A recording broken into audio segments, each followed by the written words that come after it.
मोहतरम नाजरीन, मेरे प्रिय दर्शकों, मेरी किताबों के पढ़ने वालों, आदाब, नमस्ते, गुड मॉर्निंग, जिसको आप जो भी समझ लें। एक्चुअली मैं ग्रीटिंग्स में बिलीव ही नहीं करता, बट आई जस्ट थॉट कि that's a way of opening, तो मैं इसलिए वो आगाज़ कर रहा था।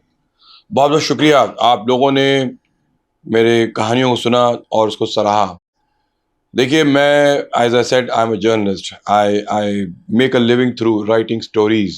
और आप अगर किसी भी न्यूज़ ऑर्गेनाइजेशन के दफ्तर में जाएंगे, आप देखेंगे सब लोग जो है कहते हैं stories, where your stories, what are you finding for page one, what is your feature story. सिर्फ लोग कहानियों की बात करते हैं। कहानियां, मैं इसे भी पहले कह चुका हूं, कहानियां एक दुनिया में तरीका है समझने का, अपनी अक्ल को बढ़ाने का, अपने तजुर्बे में इजाफा करने का। आपको ये हर धर्म के हर ग्रंथ में आपको कहानियां मिल जाएंगी, चाहे आपको ओल्ड टेस्टामेंट हो, चाहे जो न्यू टेस्टामेंट हो, चाहे आपके लिए गीता हो, महाभारत हो, चाहे आपके लिए रामायण हो या कुरान हो, आपको हदीस हो, सब जगह आपको कहानियां मिल जाएंगी। Well, I am just trying to say कि कहानियाँ ये वो मीडियम है जिसने हम दोनों को कनेक्ट किया है, हम दोनों को जोड़ा है। हम दोनों चाहते हैं कि इस रिलेशनशिप को बरकरार रखें। मैं आपको अब तक बॉम्बे के ख़तरनाक और शातिर जो शार्प शूटर्स होते हैं, उनकी कहानियाँ सुना रहा हूँ। क्यों सुना रहा हूँ मैं? उसकी दो वजह। नंबर वन ये कि इस शहर में, जो कि crime capital of the country समझा जाता है, हालांकि मेरा ऐसा मानना है कि उत्तर प्रदेश और बिहार में इससे ज़्यादा जघन्य क्राइम्स होते हैं और इससे ज़्यादा ख़तरनाक मुजरिम हैं। लेकिन चूंकि वो प्रदेश पड़ जाता है तो लोग उसके बारे में जो है ज़्यादा जानना नहीं चाहते, या उनको लगता है कि परहैप्स उतने हाईलाइट नहीं किए जाने चाहिए। मुझे नहीं पता क्या वजह है, लेकिन मेरी स्टडी यही कहती है कि वहाँ जो बाहुबली कल्चर है और जो उत्तर प्रदेश और बिहार के जो क्रिमिनल्स हैं वो बहुत ज़्यादा ख़तरनाक है। लेकिन फिर भी चूंकि ये कंट्री का फाइनेंशियल कैपिटल है, इसलिए आपको यहाँ अंडरवर्ल्ड और ऑर्गेनाइज क्राइम जो है आपको ज़्यादा ख़तरनाक तरीके से मिलेंगे। इस शहर में चूंकि हम रहते हैं और इस शहर में माफिया और अपराध जो है वो बहुत ज़्यादा है, गहराई तक गया हुआ। हमको लाजिम कि शहर को समझें, इस शहर के मुजरिम को समझें और इस शहर के अपराधी को जानें। मेरा सिर्फ कहना है बहुत ऑर्डिनरी, बहुत ही आई एम सेइंग कि दे आर, उनमें ऐसी कोई बात नहीं होती जो हमको उनसे डरना चाहिए। देखिए, अगर इस शहर में जो लोग जो हैं उनसे डरते रहे, उन लोगों ने उनको बड़ा किया। Fear is the key. अगर खौफज़दा ना रहते तो लाइफ में कुछ भी ना होगा, मतलब ज़िंदगी में। फिर ये पठान के ज़माने से लेके, because they were original mafia, इस शहर के सबसे ओरिजिनल गैंगस्टर जो थे वो पठान सिंडिकेट था। यानी करीम खान और रहीम खान और आलमजेब और ये सब, जहांगीर खान, ये सब बड़े बड़े जो खान थे, they were the original criminals of this city. ये अलग बात है कि जब उनका क्राइम बहुत बढ़ गया और तब मुंबई पुलिस को समझ नहीं आया कि उनको कैसे देखा जाए, उनको कैसे टैकल किया जाए। So they propped up one young boy, Dawood Ibrahim, from the streets of Dongri, कि वो जो है वो इन खान्स को ख़त्म करें। आपको पता है, मैंने वो कहानी अपनी डोंगरी दुबई के अंदर बहुत ही मैं डिटेल में लिखी है कि किस तरह से इकबाल नातिक, जो कि क्राइम रिपोर्टर थे, उन्होंने डोंगरी पुलिस स्टेशन के सीनियर ऑफिसर रणवीर लीखा को सेशन दिया था कि सर आपने शोले देखी है।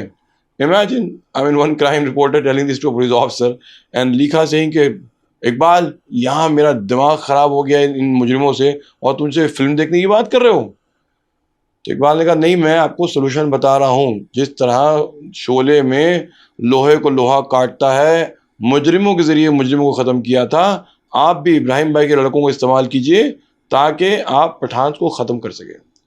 This was idea which Ranveer Likha got from a crime journalist, and then इसके बाद में उसने दाऊद इब्राहिम और साबिर इब्राहिम, इन दोनों को लाइफ में शय दी।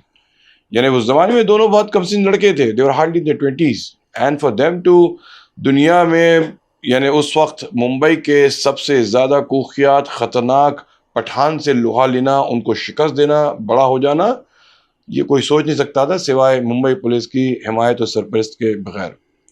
सो मैं आपको यही बताना चाह रहा हूँ कि अगर उस ज़माने में लोग पठानों से खौफ ना रखते, या उस ज़माने में दाऊद इब्राहिम का जो उस वक़्त गैंग जो बड़ा हो रहा था और हर कोई जो है लड़का आके कहता अरे भाई का आदमी हूँ, भाई का आदमी हूँ, तो लोग जो हैं वो उस वक़्त उनको लगने लगता था कि यार ये भाई का आदमी, लोग डरने लगते थे।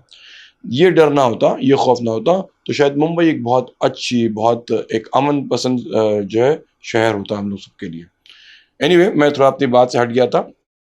आज हम लोग दूसरे शूटर्स की बात करते हैं, और ये शूटर्स जो हैं वो कैसे लाइफ में बड़े हुए।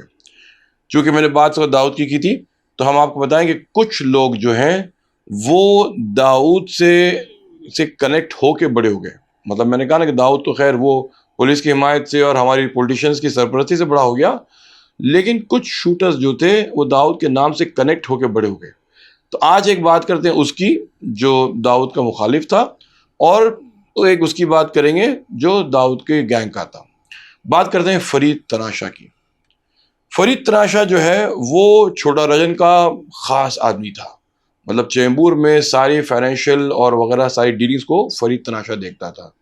अब देखिए, ये फरीद का जो है छोटा राजन के साथ जुड़े रहना इस बात को साबित करता है कि गैंग्स में कोई कम्युनल डिवीजन नहीं था।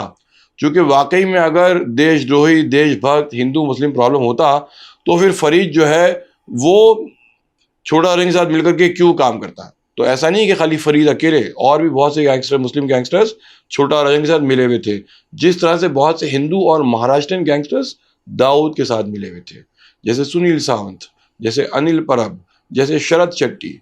तो मतलब पॉइंट ये है कि ये कम्युनल एंगल ज़बरदस्ती का पैदा किया गया है। ये एक बोगी थी जो खाली एक आम जो है देशवासी के बहुत कोमल से जहन को इन्फ्लुएंस करने के लिए या ब्रेन वॉश करने के लिए जो है ये एक चलाया गया था ये अभियान, ताकि लोग इन्फ्लुएंस हो जाएं, और लोग अब उससे इन्फ्लुएंस हुए भी।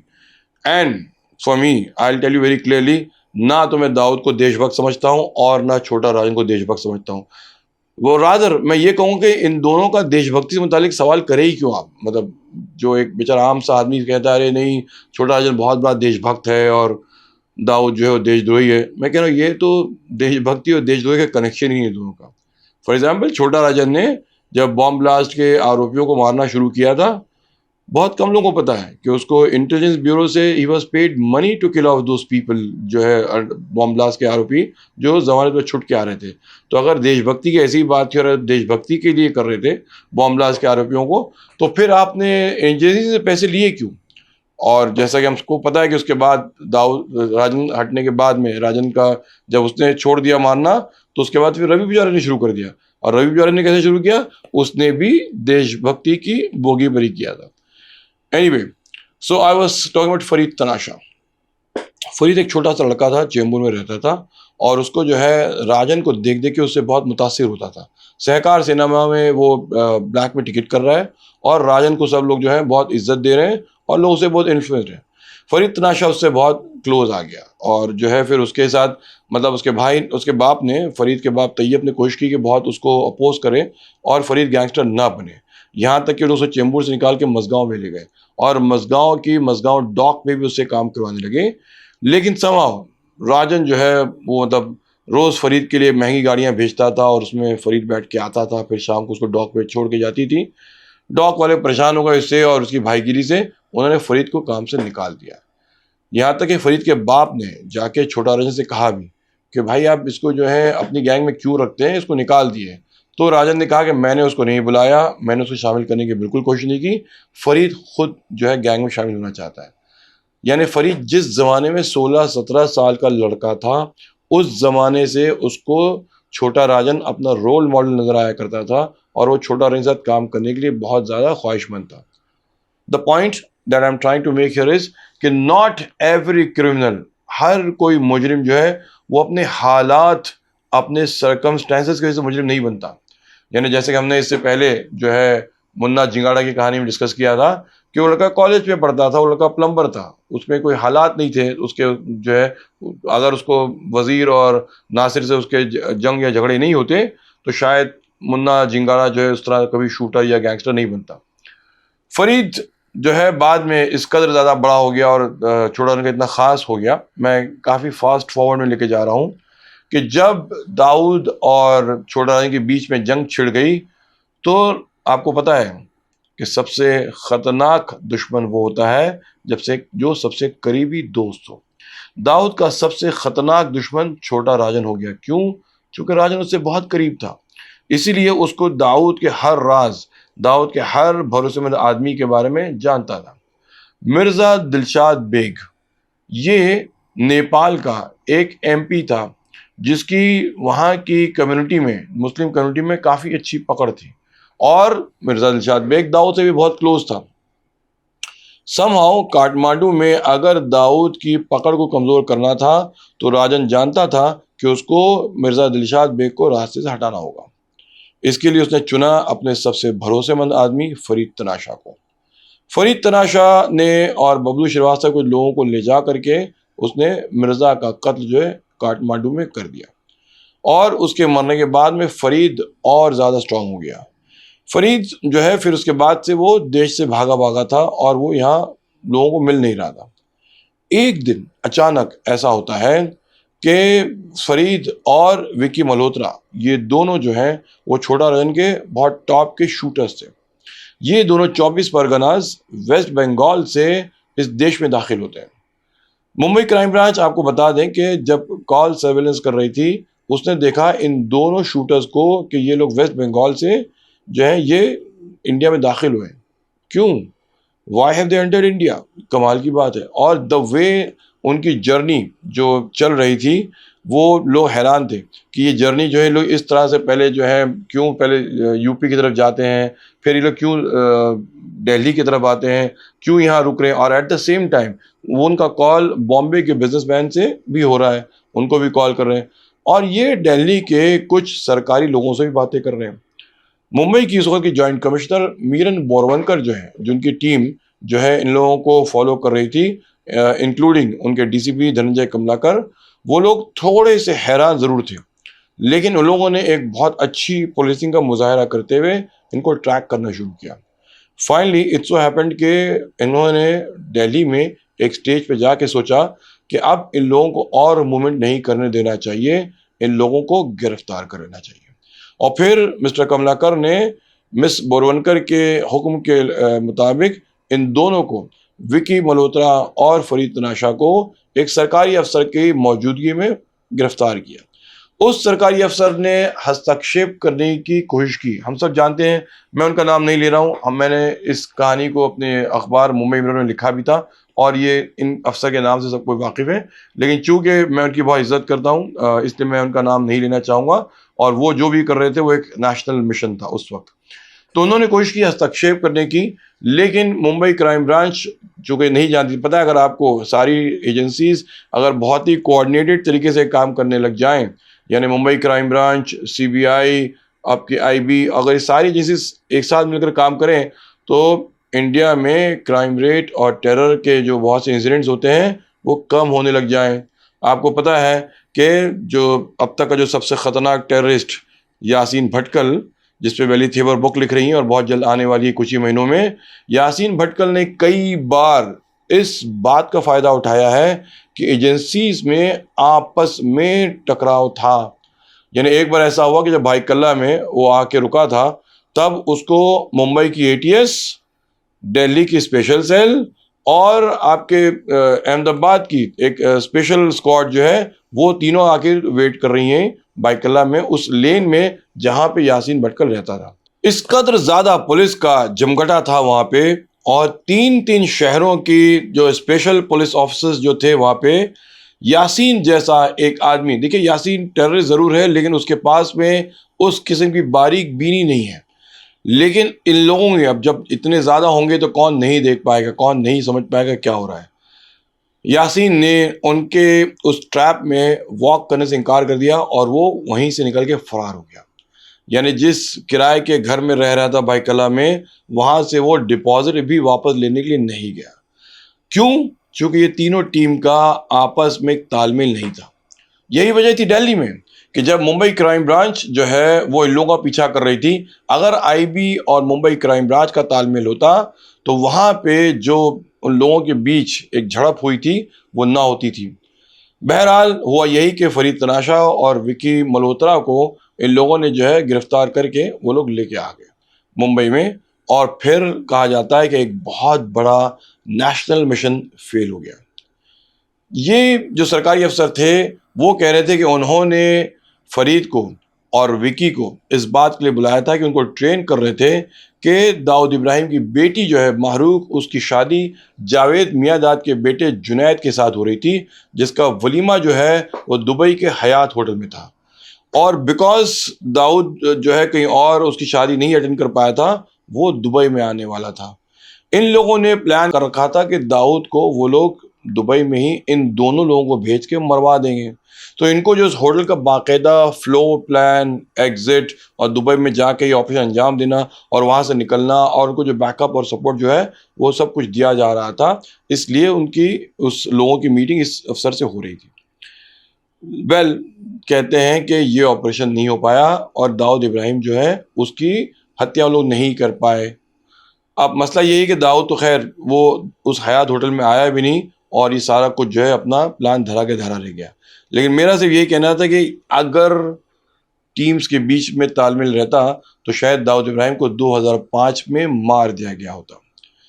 वेल, हम जो है फरीद तनाशा के बारे में यही कह सकते हैं कि जब वो जेल से छूट करके आया तो वो चेंबूर में ही रह रहा था। अब उसने कुछ अरसा गुजारा और चेंबूर में ही वॉज मोर और less now not an active shooter any more. अब वो लोगों की हत्या नहीं कर रहा था, उसने हथियार चलाना बंद कर दिया था। अब वो फैमिली मैन हो गया था। वो अपनी बीवी रेशमा और अपनी बच्ची के साथ रह रहा था चेंबूर में ही, मेघना कोऑपरेटिव हाउसिंग सोसाइटी में। यानी हर किसी को फैमिली चाहिए होती है, हर कोई चाहता है कि वो आखिर में रहे। यानी आपने ज़िंदगी की जवानी कितनी भी बुराइयों में गुजारी हो, एक वक्त पे आपको अपनी फैमिली की ज़रूरत पड़ती है। फरीद के साथ भी ऐसे हो गया। फरीद की एक छोटी सी बच्ची भी थी, लेकिन अच्छा उसके बॉडीगार्ड भी थे। तकरीबन 10 बॉडीगार्ड्स और 7 कुत्ते जो हैं उसकी हिफाजत किया करते थे। एक दिन ऐसा है जब फरीद ने देखा कि ना तो उसके कुत्ते हैं और ना उसके बॉडीगार्ड्स हैं और वो अपनी बच्ची के साथ में अकेला ही था। फिर कुछ देर में 5 लोग आते हैं और वो लोग जो है आगे फरीद पे बंदूक तान देते हैं। फरीद की गोद में बच्ची थी। फरीद ने उन शूटर्स को खाली कहा कि मुझे अपनी बच्ची को जो है चले जाने दो, मैं अपनी बच्ची के साथ में नहीं मरना चाहता और तुम लोग बच्ची को कुछ नहीं करना। उन शूटर्स ने बच्ची को छोड़ दिया, लेकिन इसकी वाइफ रेशमा जो किचन में थी जब आके देखती है तो इन लोगों ने फरीद पे गोलियों की बौछार कर दी और फरीद के सर में और सीने में गोलियां लगी और वो मर गया। माई पॉइंट इसके वो क्या सीन हुआ या कितना दर्दनाक और दयनीय सीन होगा कि जब एक बीवी और बच्चे के सामने एक शख्स जो है खून में पड़ा हुआ हो। देखिए, अपराध या जुर्म का जो सिला है वो जुर्म से ही होता है। Those live by the gun die by the gun, मैंने हमसे यही कहा आपसे। इसलिए जो भी आज के जवान जो हैं वो जुर्म की तरफ आना चाहते हैं, वो इन कहानियों को सीखें और समझें कि क्राइम नेवर पेज। इंसान जो भी जुर्म करेगा उसका अंत इसी तरह से आखिर में होता है। तो ये फरीद था जो छोटा राजन का साथ उसके एक बहुत करीबी एसोसिएट था। लोगों को उसके बारे में समझ में नहीं आया कि किसने मारा। कुछ लोग कहते हैं दाऊद ने मरवाया, लेकिन कुछ लोग कह रहे हैं कि राजन ने खुद मरवाया बिकॉज फरीद तमाशा बहुत बड़ा हो गया था। लेकिन एक पुलिस इन्वेस्टिगेशन के मुताबिक भरत नेपाली जो कि बड़ा हो रहा था, जो छोटा राजन से अलग हो गया था, भरत नेपाली ने फाइनली जो है वो सोचा कि मैं फरीद को हटा दूं, क्योंकि फरीद अपने आप में बहुत बड़ा हो गया था। वो नागपाड़ा में भी जा रहा था, नागपाड़ा के ऑपरेशन में टांग अड़ा रहा था, यहाँ तक उसने दाऊद के एक भाई को धमकी भी दी थी। तो कुछ 3,000 करोड़ की किसी डीलिंग के अंदर घुस रहा था। इसलिए भरत नेपाली ने कहा कि वो ज़रूरी था कि वो फरीद को अपने रास्ते से हटा दे ताकि वो डील हासिल कर सके। ये बैकग्राउंड बातें क्या है और इसकी हकीकत क्या है, इसकी असलियत क्या है, मुझे पूरी तरह से इसका यकीन नहीं मालूम नहीं, लेकिन मैंने आपके सामने सारी थ्योरीज जो है वो रख दी हैं। दूसरी कहानी जो मैं आज आपसे करना चाह रहा था वो थी माया डोलस की। माया डोलस की कहानी हम सब जानते हैं। यानी किसने लोखंड वाला शूट आउट लोखंड वाला नहीं देखा, हम सब जानते हैं। लेकिन माया डुलस के बारे में कुछ छोटी छोटी बातें हैं जो आपने उस फिल्म में नहीं देखी होंगी या लोगों को नहीं पता। देखिए, फिल्म थी और फिल्म में होता ये कि लोग बहुत सी चीज़ों को ड्रामेटाइज करने के लिए थोड़ा सा उसके अंदर कुछ इजाफा कर देते हैं। माया डुलस जिंदगी में हमेशा से बड़ा होना चाहता था और दाऊद के करीब जाना चाहता था, लेकिन वो करीब जा नहीं पा रहा था। हालांकि माया डुलस की बात ये थी कि वो बहुत ही रेकलेस था और मतलब उसको कोई भी चीज़ बगैर सोचे समझे करने में कोई हिचकिचाहट नहीं होती थी। यानी आप सोचिए कि जब कांजुरमार्ग में अशोक जोशी जब बड़ा हो रहा था और अशोक जोशी जो है उसको समझ में आ रहा था कि दाऊद अब जो है वो पूरी तरह से बम्बई में अपनी पहुंच अपनी पकड़ बढ़ाना चाहता है, तब अशोक जोशी ने उसके खिलाफ आवाज़ बुलंद की थी और अशोक जोशी ने चाहा था कि वो दाऊद के खिलाफ लड़ेगा। लेकिन फिर दाऊद ने किसी तरह से अशोक जोशी को पनवेल में मरवा दिया था। वो एक अलग कहानी है, वो मैं अपनी किताबों में लिख चुका हूँ, मैं उसमें डिटेल में नहीं जाऊँगा कि किस तरह से दाऊद ने अशोक जोशी को मरवाया था। उसके एक ड्राइवर को जो है उसने अपने साथ मिला लिया था और उसके ड्राइवर से बाद में उसने पता लगा लिया। फिर ड्राइवर को लालच यही थी कि वो दाऊद के गैंग में उसको शामिल कर लूँगा और ड्राइवर इस शौक में कि वो अशोक से बड़ी गैंग में जाएगा, उसने सारी खबर दाऊद को दे दी। लेकिन दाऊद के लोगों ने ड्राइवर को भी मार दिया। जो अपने मालिक का वफादार नहीं हुआ तो वो किसी और का वफादार क्या होगा। तो खैर ये अशोक जोशी की मामला था। इसके बाद उसके कुछ लोग और बचे थे, दो चार, जो दाऊद के खिलाफ जो है बगावत का उन्होंने बीड़ा उठा रखा था और अपनी जंग जारी रखी थी। माया डोलस जो उस वक्त जेल में था, माया डोलस को ये जिम्मेदारी सौंपी गई कि वो निकल के लोगों को मारे। लोगों को नहीं पता कि माया डोलस के हाथ में किस तरह से मिर्ची आ गई और किस तरह से उसने पुलिस वालों की आंखों में मिर्ची झोंक करके वो जेल से फरार हो गया। और जेल से फरार ही नहीं हुआ बल्कि उसके हाथ एक AK-47 भी लग गई। काम उसको ये सौंपा गया था कि अशोक जोशी के इन बचे हुए लोगों को जो अब भी दाऊद के खिलाफ लड़ रहे हैं उनको मारना है। इत्तेफाक से जब मारने का मुहूर्त तय हुआ उस वक्त जो है गणपति के सेलिब्रेशन थे। आपको पता है कि मुंबई का सबसे बड़ा त्यौहार जो है वो गणपति होती है। यानी उस वक्त जब बहुत सा हुजूम, बहुत सी पब्लिक और बड़े बड़े जुलूस जो हैं वो आपको मुंबई में नजर आते हैं। उस वक्त भी ऐसे ही हुआ कि जब माया डोलस को कहा गया कि तुमको इन लोगों को मारना है, तो एन उस वक्त जबकि ये लोग गणपति विसर्जन के लिए निकले हुए थे और बाकायदा काफ़ी बड़ा मजमा जो था वो रास्ते पे था, माया डोलस ने उस वक्त सोचा कि लोगों को गोली मारे। हालांकि कुछ लोगों ने समझाया कि इतने ज़्यादा हुजूम पे अगर गोली चलाओगे तो सिविलियंस भी मर सकते हैं, जो लोग बेकसूर हैं जिनका कोई ताल्लुक नहीं है वो भी मर सकते हैं। लेकिन माया एक नॉर्मल इंसान नहीं था, ही वॉज अ साइको इन सम वे। कि उसने क्या किया कि एन रोड पे खड़े रह के पहले उसने हवा में फायरिंग की और फिर उसने 3 लोगों का नाम लिया और फिर उसकी तरफ बंदूक जो है तान करके फायरिंग करने लग गया। यहाँ पे जो दूसरे लोग थे जो उस विसर्जन में आए थे वो लोग जो है तितर बितर हो गए, खौफजदा होकर भागने लगे। ये 2-3 गैंगस्टर्स जिनका नाम लिया गया था ये उसमें तनहा रह गए और बाद में माया डुलस ने खुलेआम उस रोड पे उन गैंगस्टर्स को जो अशोक जोशी के थे उनको मार गिराया। डोलस का खौफ जो है उसके बाद से शहर में बढ़ गया और वो उसके बाद दाऊद चूंकि बहुत ज़्यादा बोलता था, लोग उसके नाम से खौफजदा थे, दाऊद ने माया डुलस को कहा कि अब तुम बिजनेसमैन को फ़ोन कर करके उनको धमकी भी दो। माया डुलस बिजनेसमैन को फ़ोन करके धमकी दिया करता था और उसको काफ़ी अच्छा हद तक एक्सटॉर्शन में कामयाबी भी होगी। अगर कोई ऐसा समझता था कि माया डुलस एक नया लड़का है और हम इसको क्यों सीरियसली लें, माया डुलस के ऑफिस में दंदनाते हुए घुस जाता था, उसके फर्नीचर पे और कांच की तमाम चीज़ों पे गोलियां मार देता था ताकि वो डर जाए और उसके बाद पैसे दे दे। ये 1990s की शुरुआत की बात है। मैं खाली एक छोटा सा वाकया आपको यहाँ बता के मैं अपने आखिर की तरफ आ रहा हूँ कि माया डुलस का लेवल यहाँ तक बढ़ गया था कि वो हर छोटी बड़ी चीज़ में माया डुलस जो है टांग अड़ाने लगा था। उसको दाऊद ने दिलीप बुआ के साथ काम करने के लिए कहा था। एक्चुअली ये होता यही है कि जो अंडरवर्ल्ड के अंदर जो है हमेशा शूटर्स जो है वो पैर में काम करते हैं। जैसे मैंने भी आपसे कहा कि फरीद तराशा और विकी मल्होत्रा, इसी तरह से आपको पता होगा कि सुभाष सिंह ठाकुर और सुनील सावंत, ये दोनों भी जो है दाऊद के गैंग के थे और पैर में काम कर रहे थे। इसी तरह से माया डुलस चूंकि वो अकेला था, उसको दिलीप बुआ के साथ में काम करने को कहा गया। दिलीप बुआ एक संजीदा, एक खामोश आदमी था। वो कम बात करता था और सिर्फ जितना काम करना होता वो उतना ही काम करके खामोश रहता था। बहुत बोलता नहीं था, बहुत शेखियाँ नहीं बगाड़ता था। माया डुलस की आदत थी, बहुत बकता था और मतलब लोगों के साथ भी बहुत शेखियाँ बगाड़ता था। तो मैं जो ये छोटा सा आपको वाक़या बता रहा हूँ कि बॉम्बे की अगर आपने देखा हो चौल में लोगों ने एक मिडिल क्लास एक सिस्टम शुरू किया था जिसको कहते हैं बिस्सी डालना। पता नहीं आप सबको कितनी बार ये पता है कि नहीं पता है। बिस्सी जो है बॉम्बे में लोगों के लिए एक छोटी सी सेविंग की एक तरीका होता है।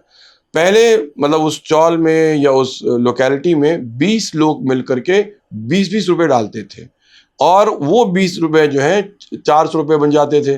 तो वो हर हफ्ते जो है लोगों को एक आदमी 20 रुपए डालता था और उसको 400 मिल जाते थे। ये बात मैं कह रहा हूँ 1970 से शुरू हुआ है, जिसमें जिस वक्त 400 रुपए एक बहुत अच्छी रकम समझी जाती थी। तो वो 20 लोग 20 रुपए डाल रहे थे और वो बीसी की जो शक्ल थी वो थी। और जब किसी के हाथ में हफ्ते में 400 रुपए आते थे तो वो बहुत खुश होता था, लेकिन वो 20 रुपए डालते रहता था। ये थी बीसी।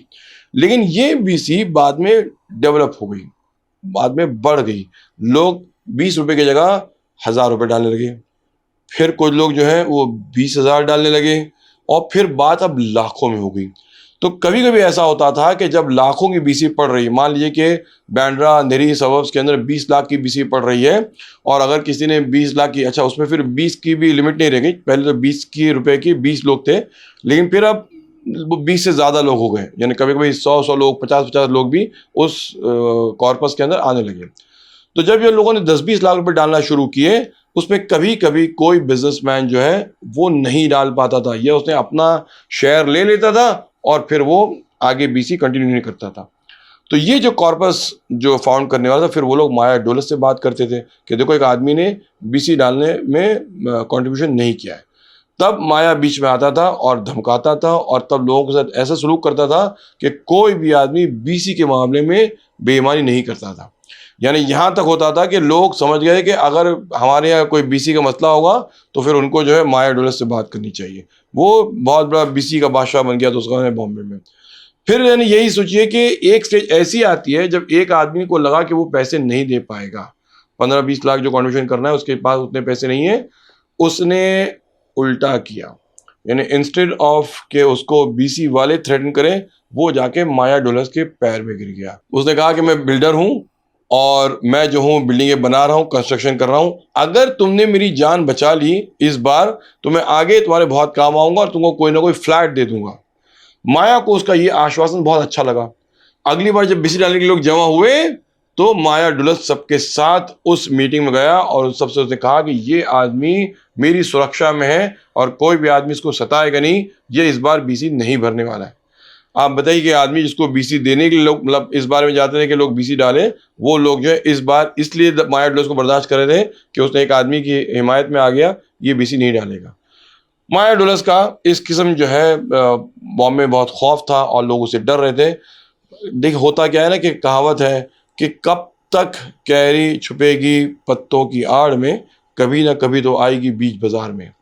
जब उसने इतना ज़्यादा जुर्म फैला दिया तब मुंबई क्राइम ब्रांच और मुंबई की एटीएस जो है उसके पीछे पड़ गए। उस ज़माने में आफ्ताब अहमद खान जो है जो एटीएस के चीफ थे, वो और उनकी स्पेशल टीम यानी इंस्पेक्टर इकबाल शेख, अब्दुल कवी और घराल और ये सारे जो पोटे, अम्बादास पोटे, ये सारे ऑफिसर जो है वो मिल करके इसके पीछे पड़ रहे थे किसी माया डुलस को और दिलीप बुआ को पकड़ा जाए। 1992 में जो ये एनकाउंटर लोखंडवाला में हुआ है, ये बम्बई के सारे एनकाउंटर्स में सबसे बड़ा एनकाउंटर समझा जाता है, सिर्फ एक वजह से।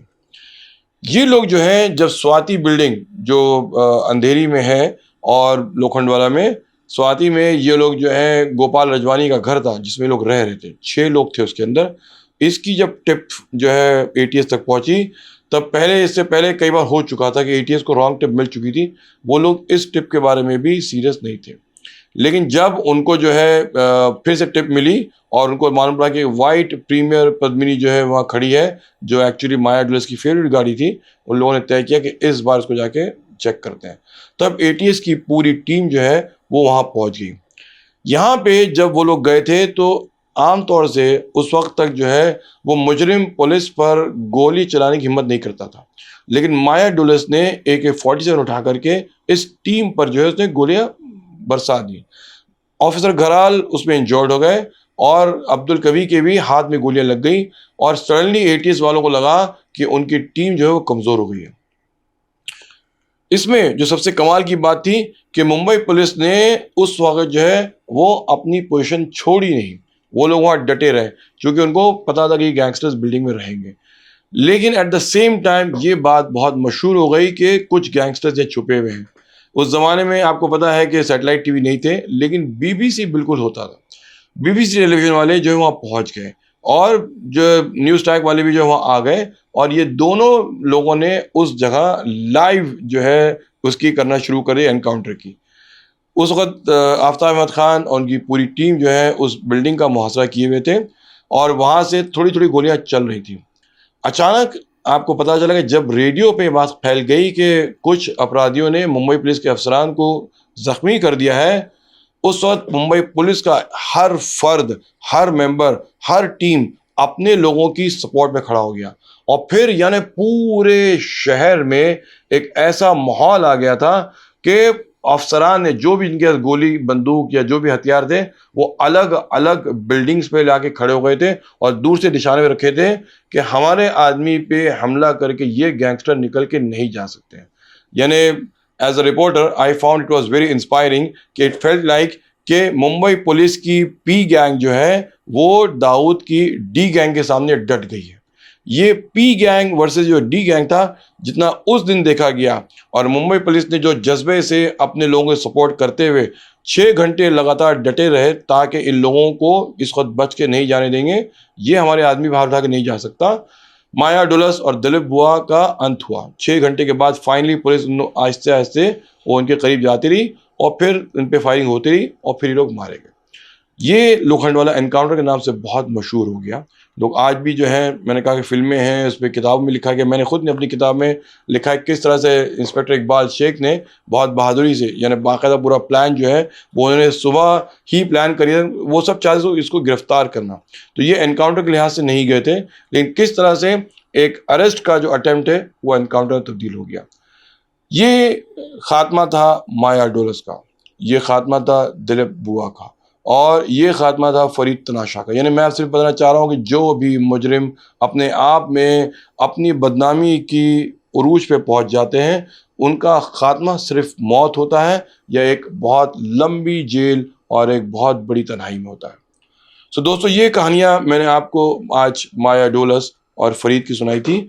मैं देख रहा हूँ कि आप लोगों में से कुछ लोगों ने अरुण गवली के बारे में सुनने की फरमाइश की है। मैं आपको अगली कहानी, अपनी मुलाकात जो मैंने अरुण गवली से की और अरुण गवली के गैंग के लोगों के साथ की है, मैं वो बयान करूँगा, जो मेरे हिसाब से बहुत अपने आप में इंटरेस्टिंग थी अरुण गवली और उसके लोगों के बारे में, जो मैंने अभी तक शायद मैंने कैमरे पे आप लोग डिस्कस नहीं किए। मैंने अरुण गवली की बेटी से मुलाकात की है, गीता गवली से, वो तो मैंने अपने एक इंटरव्यू में बयान किया है। लेकिन अरुण के साथ और उसकी पूरी मीटिंग, और मतलब आप जानते हैं कि अरुण गवली के इंटरव्यू तो मैं औरंगाबाद जेल में जाके उस जेल के अंदर भी कर चुका हूँ। तो खैर, मैंने दगड़ी चौल में उससे मुलाकात की है और उसके बहुत से लोगों से मैंने मुलाकात की है, वो मैं आपको अगली बार कहानी सुनाऊंगा। तब तक आप सब लोग जो है मुझे अपने कमेंट देते रहिए और मेरी हिम्मत अफजाई करते रहिए। Thank you very much, see you again.